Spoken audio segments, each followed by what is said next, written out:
Maharashtra today 24 news सत्य परिस्थितीचा सविस्तर आढावा।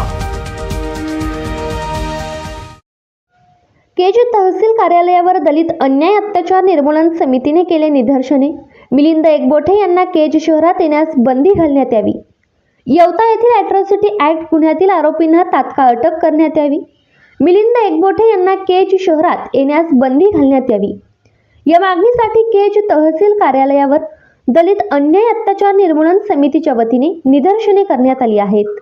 तसेच येवता येथील अॅट्रॉसिटी ॲक्ट गुन्ह्यातील आरोपींना तात्काळ अटक करण्यात यावी या मागणीचे लेखी निवेदन तहसीलदार केज यांना देण्यात आले आहे। याबाबतची सविस्तर माहिती अशी की दिनांक 4 सप्टेंबर रोजी मिलिंद एकबोटे हे केज शहरात येणार आहेत। त्यांना केज शहरात येण्यास बंदी घालण्यात यावी म्हणून दिनांक 31 ऑगस्ट रोजी निवेदन देण्यात आले होते। त्या अनुषंगाने दिनांक 2 सप्टेंबर रोजी कसल्याही प्रकारचे गालबोट न लागता मिलिंद एकबोटे यांच्या विरोधात दलित अन्याय अत्याचार निर्मूलन समितीच्या वतीने निदर्शने संपन्न झाली आहेत असे आम्ही जाहीर करतो। तसेच 4 तारखेला होणाऱ्या मोर्चाला आमचा कसलाही विरोध नसून त्या दिवशी जर कसलाही अनुचित प्रकार झाला तर त्याच्याशी आमचा कसलाही संबंध नाही असे निदर्शने करून दलित अत्याचार निर्मूलन समितीच्या पदाधिकाऱ्यांनी तहसीलदार केज यांना दिलेल्या लेखी निवेदनात म्हणले आहे। तसेच केज तालुक्यातील येवता येथील अॅट्रॉसिटी या प्रकरणातील आरोपींना तात्काळ अटक करण्यात यावी। तसेच आज रोजी आम्ही केलेले आंदोलन हे समाप्त होत आहे याची शासनाने नोंद घेण्यात यावी असे त्यांनी दिलेल्या निवेदनात म्हणले आहे। या लेखी निवेदनावर अशोक गायकवाड, लखन हजारे, सुमित शिंदे, बाळासाहेब ओवाळ, धीरज मस्के, योगेश गायकवाड, अनिकेत समुद्रे यांच्या स्वाक्षऱ्या आहेत।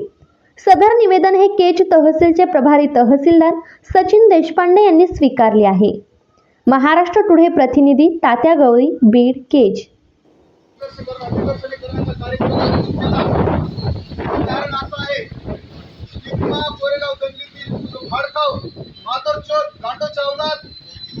मिलिंद एकबोटे याचा जाहीर निषेध करण्यासाठी आपण इथे आलेलो आहे आणि आम्ही फक्त एक मेसेज सोडला की या ठिकाणी आपल्याला आता निषेध करायचा आहे।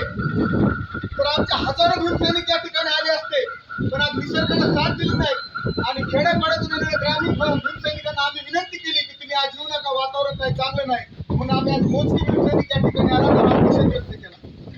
आम्ही तर प्रशासनाला त्या दिवशी अशी विनंती केली की आम्हाला 4 तारखेच्या मोर्चाची परमिशन द्या। जर आम्हाला 4 तारखेच्या मोर्चाची परमिशन दिली असती तर आम्ही डॉक्टर बाबासाहेब आंबेडकरातून निघला असतात आणि ते एक बोटा तिकडून आला असता। आम्ही त्या शनी मंदिर कॉर्नरच्या तिथे एक झाला असता, त्याच्या बोटाला धरून आम्ही विचारलं असतं माधव चौक भीमा कोरेगाव मध्ये असं का वागलं। पण आम्हाला या ठिकाणी परमिशन दिली नाही। आम्ही फक्त या माध्यमातून प्रशासनाला एकच विनंती करतात की तो जो भाडकाव मिलिंद एकबोटे या पवित्र धरतीमध्ये केस येत आहे त्याला कुठेतरी तुम्ही रोखण्याचा पर्याय काहीतरी हे करा किंवा आम्हाला तरी तसे आदेशित करा। एवढेच मी माझं बोलतो आणि माझे 2 शब्द संपवतो। डॉक्टर बाबासाहेब आंबेडकरांचा लोकशाहीर अण्णाभाऊ साठेंचा छत्रपती शिवाजी महाराजांचा मनोज जरांगे पाटील तुम आगे बढ़ो, हम तुम्हारे साथ हैं। मनोज जरांगे पाटील तुम आगे बढ़ो, हम तुम्हारे साथ हैं। आपण या ठिकाणी ज्या निषेधार्थापर्यंत सर्व भीमसैनिक जमलेला तर सांगितलं की 400 ते 500 भीमसैनिक आले असते पण निसर्गाने साथ दिलेली नाही म्हणून इथं हे सगळे लोक आलेले नाहीत। पण आम्ही जसं मोजके जात मोजके 1,00,000 वार्या अशा प्रमाणात आम्ही सगळे भीमसैनिक आहोत। म्हणजे आला नाही पाहिजे, फक्त आमचा हिंदू बांधवांना विरोध नाहीये, त्यांच्या मोर्चाला विरोध नाहीये, फक्त आमचा विरोध आहे तो भीमा कोरेगावची दंगलीतील प्रमुख आरोपी मिलिंद एकबोटेला आमचा विरोध आहे म्हणून आम्ही त्याच्या निषेधार्थ आज आम्ही निषेध करीत आहोत। आणि प्रशासनाला अशी विनंती करत आहोत की त्याला तुम्ही इथं येऊ देऊ नका। जर आपल्याला केचा जातीय सलोखा व्यवस्थित ठेवायचा असेल तर तुम्ही त्याला इथं बंदी घाला, आमची हेवढीच मागणी आहे। जय हिंद।